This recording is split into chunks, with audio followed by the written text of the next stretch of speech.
आज या ठिकाणी राष्ट्रवादी पक्षाच्या 25व्या वर्धापन दिनाच्या निमित्ताने ज्यांच्या उपस्थितीमध्ये हा गोड असा कार्यक्रम होत आहे, आपलं सर्वांचं दैवत आदरणीय पवार साहेब, राष्ट्रवादी पक्षाचे प्रांत अध्यक्ष जयंत पाटील साहेब, ताई आणि व्यासपीठावरील सर्वच नेते मंडळी, सर्वच नवनिर्वाचित खासदार। अरे मित्रांनो, ये तो टेलर है, पिक्चर अभी बाकी है विधानसभा। अरे आदर्श पवार साहेबांनी असा काय चेंडू टाकला तर पुढल्यांचा डायरेक्ट त्रिफळाच उडाला। अरे पवार साहेबांचा नाद करता काय? नाद करायचा, पण पवार साहेबांचा नाही बाळांनो। अरे भले भले थकले।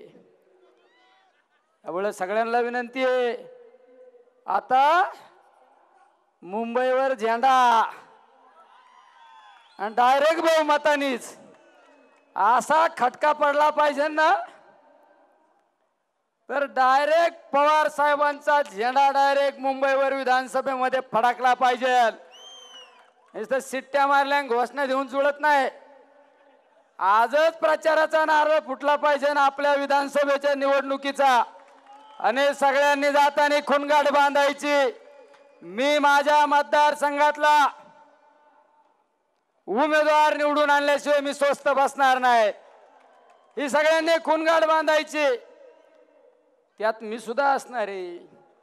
मी तर साहेबांना शब्द देतो, 12ची 12 साहेब आणून घाली, तो 12ची 12। निलेश लंके जे बोलतो ना तेच करतो, आणि जे करतो तेच बोलतो। तुम्ही काय काळजी करू नका, मी तर कसा पैलवान आहे माहिती आहे ना। डायरेक्ट असा कोल्या भरूचा ना डाव पुढल्याचा डायरेक्ट आउटच। मुळे काही काळजी करू नका। पण खरंच मी साहेबांमुळे खासदार झालो रे। मी खासदार झालो, मी तर बऱ्याच जणांना विचारलं, अरे मी खरंच खासदार झालो का काय? त्याला अरे येडे झालो खासदार तू। मग नंतर तात्यांना विचारलं, म्हणलं माझं सर्टिफिकेट नाही ना बदलायचं। हा म्हणलं सर्टिफिकेट नाही ना बदलायचं। ते लय आता नाही सर्टिफिकेट बदलत म्हणले। पण ते कसं आहे, नुसता लय 200 किलोचा असला, पण कसा जरी असला ना, पक्का खेळाडू आहे पवार साहेबांच्या तालमीतला, डायरेक्ट असंच। आपल्या सगळ्यांना जाता जाता विनंती करतोय, आता विधानसभेसाठी तयारीला लागायचं। आणि तुम्ही तर असं मला डोक्यावर घेतलं ना, त्या पहिल्या दिवसापासून डोक्यावर घेतलं ना, सगळ्यांना असं वाटलं कधी याला दिल्लीत नेऊन टाकतो।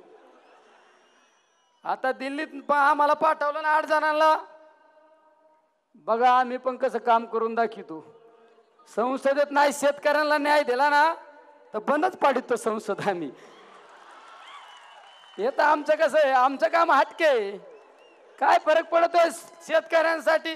आमच्या एका कार्यकर्त्याने कांदा दाखवला, मी कालच साहेबांना विचारलं, हे जरा आचारसंहिता नियम मला एवढं कळत नाही। म्हणलं मला आंदोलन करायचं आमच्या दूध उत्पादकांसाठी आणि कांद्याच्या निर्यात बंदीसाठी। ते मला म्हणले जरा कळ काढ, दिल्लीला जा, सर्टिफिकेट घेऊन ये, आणि मग लढ म्हणले। तुला त्याच्याशिवाय तर काय तुला दम निघायचाच नाही। त्यामुळं एकदा दिल्लीहून जाऊन येऊन जरा अंदाज घेतो दिल्लीचा कस काय।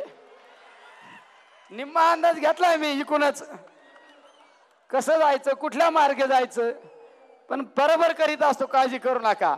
आपण काम करणारा माणूस आहे, काम करून दाखवणारा माणूस आहे। ज्यांना ज्यांना शब्द दिला ना, ते शब्द निश्चित पूर्ण करीन पवार साहेबांच्या आशीर्वादासाठी। पण एकच ध्यानात धरायचं सगळ्यांनी, पवार इज द पॉवर। आणि सगळ्यांचा नाद करायचा, सगळ्यांचा। पण आदरणीय पवार साहेबांचा नाद केला ना, घरी पाठीत असतात भल्या भल्यांना। हे एकमेव उदाहरण आपलं सगळ्यांचं दैवत या ठिकाणी बसलेले। त्यामुळे मी आज एक वेळ नाही घेणार, आता लय जणांना बोलायचं। सगळ्यांना पुन्हा एकदा धन्यवाद देतो, थांबतो। रामकृष्ण हरी, जय राष्ट्रवादी.